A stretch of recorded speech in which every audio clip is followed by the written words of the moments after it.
Olá, bem-vindo ao canal Pense Biblicamente, e hoje eu gostaria de conversar com vocês sobre como que o cristão ele escuta uma notícia. Eu não sei se você já pensou sobre isso, né? Nós estamos naquele período que estão chamando agora notícias que desagradam o ouvinte de fake news. Já reparou isso? Quando você não gosta do que você está escutando, você atribui aquilo a fake news, como meio de se defender do confronto que talvez aquelas ideias estejam trazendo para a sua mente. Contudo, ao dizer isso, eu não estou dizendo que não existam fake news. Mas vamos lá. Como é que um cristão deve ouvir as notícias? Vou dar um exemplo para vocês muito interessante, que foi uma experiência que nós tivemos lá em casa. Eu sou casado, né, há 24 anos com a Andréia, minha companheira, uma pessoa preciosíssima. E hoje mesmo eu estava perguntando para ela, porque eu lembro que quando a Inglaterra começou a se expressar depois daquela votação em relação à saída da comunidade europeia, eu lembro lá em casa que a minha esposa tinha feito um comentário de que os jovens não tinham ido votar e agora estavam revoltados porque os mais velhos foram e votaram para sair. E eu lembro quando eu ouvi minha esposa falar isso, eu fiz coro a ela e disse o seguinte: é verdade, né? Às vezes essas pessoas mais velhas querem retornar a um modelo antepassado, a algo que não se sustenta, uma visão errada de nacionalismo. Eu lembro que eu falei isso assim automaticamente, sem refletir, sem pensar nada. Passado algum tempo, eu tive acesso a uma palestra sobre globalismo. O que vem a ser globalismo? Globalismo é a ideia de um governo mundial, onde um grupo de tecnocratas, pessoas que eles se consideram os sábios da humanidade, pessoas com muito dinheiro, eles resolvem sugestionar a partir desses grupos, principalmente Comunidade Europeia, aí você tem a Mercosul, ideias, sugestões que são abraçadas por parlamentares que, de uma certa maneira, recebem financiamento dessas pessoas. O globalismo é uma realidade hoje. Existem essas pessoas que financiam políticas, talvez George Soros, mais citado aí, mais popular, destes que fazem isso. Criam ONGs, financiam determinados perfis políticos para engajamento.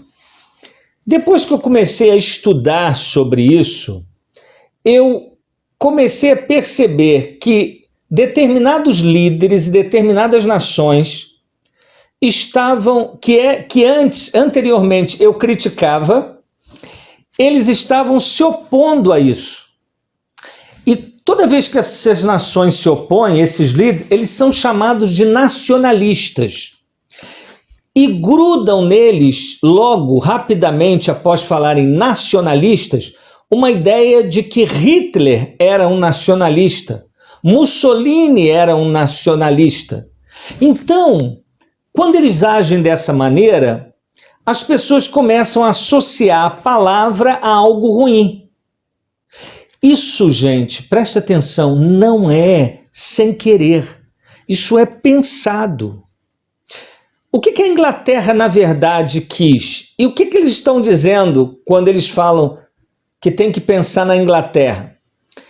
Quem não adota o globalismo, não é que ele não quer ter intercâmbio com outras nações, mas ele está dizendo o seguinte: olha, aqui é uma democracia representativa, aqui é uma monarquia, seja o que for. Aqui é o seguinte: nós queremos decidir as nossas políticas. E se o povo, em países como o nosso, quiser eleger um determinado perfil de presidente com uma determinada agenda, a maioria da população quer aquilo, aquele líder eleito, ele não tem que se subjugar a uma agenda de outros países. Por exemplo, vamos dizer que esses líderes entendem que família, na concepção deles, não é a união entre um homem e uma mulher, mas é homem com homem, mulher com mulher. Eles fazem o quê? Eles cooptam pessoas parlamentares para defender essas ideias ou investem pesado em futuros juristas através de vários meios, inclusive de ONGs que financiam perfis de pessoas para estudar. E não sei se vocês sabem, quando uma pessoa de uma comunidade carente, pessoas com muita dificuldade, principalmente em países onde o governo não é liberal e tem uma visão muito distorcida de investimento educacional, quando essas pessoas recebem de uma ONG apoio financeiro, quando eles terminam de cursar a faculdade, querendo ou não, essa pessoa passa a ficar com uma dívida. E essa dívida é maior no sentido do que fizeram por ele do que econômica. Muitos deles não precisam pagar mais para essas pessoas. Só a dívida que eles têm de passar a pensar com as mesmas categorias trará grande prejuízo a médio e longo prazo. Então, como é que um cristão deve pensar a realidade? Ele tem que ouvir as coisas e analisar os interesses por detrás daquilo. Então você tem que ouvir as notícias e saber por que eles estão lutando contra isto, exatamente agora. Por que só incomoda eles pessoas que pensam numa linha conservadora? Por que eles se sentem incomodados quando o discurso... o que é um discurso liberal, né? As pessoas escutam essa expressão. Eu espero que um dia aconteça aqui no Brasil. Eu incentivo, eu não sei, quem sabe esse vídeo pode ser ouvido pelo Paulo Guedes. Paulo Guedes, se você um dia tiver acesso, por que você não faz um programa como o economista Milton Friedman fez nos Estados Unidos no final da década de 70, início da de 80, Free to Choose, onde livres para escolher, e ensine a população a compreender o que é o liberalismo. Diga para a população brasileira que se a igualdade vier antes da liberdade, como disse Milton Friedman, nós perdemos as duas.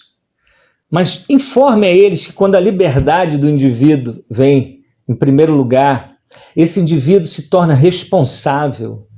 E essas pessoas diferentes, atuando no mercado, trabalhando, gerando riquezas, isso vai produzir um país com ajustes econômicos que vão tirar essa população da miséria, não obstante a permanência de pobres entre nós, porque até a própria palavra de Deus deixa isso claro. Mas algo de responsabilidade. Irmãos, como é importante os cristãos aprenderem a pensar as coisas. Então eu e minha esposa, inocentemente, achamos que a Inglaterra estava errada, quando na verdade a Inglaterra está certa. Eu não estou falando que todas as políticas da Inglaterra vão ser certas, mas serão deles. Eles vão decidir.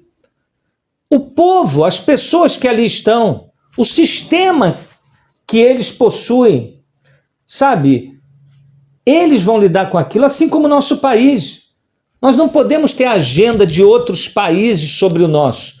Nós temos que ser responsáveis, tomarmos atitudes, respondermos pelos nossos atos. Temos atrás de nós muita história e temos que pensar em gerações futuras. Então, cada geração é responsável pela sua própria geração. Então, hoje eu estou mostrando a você, cristão, que você tem que aprender a ouvir. Não ouça mais e saia repetindo. Analise, leia diferentes pontos de vista. Pergunte sempre que você ouvir, quando um cara de esquerda diz que Lula é herói dele, procure saber o que significa herói para ele. Olha que coisa importante. Por que que ele chama Lula de herói? E por que que muitos chamam Ayrton Senna de herói? O que é herói de verdade? Isso é importante para nós, ok? Eu sou o pastor Glauter e o meu objetivo aqui é ajudar você a pensar biblicamente. Que Deus te abençoe e até o nosso próximo encontro.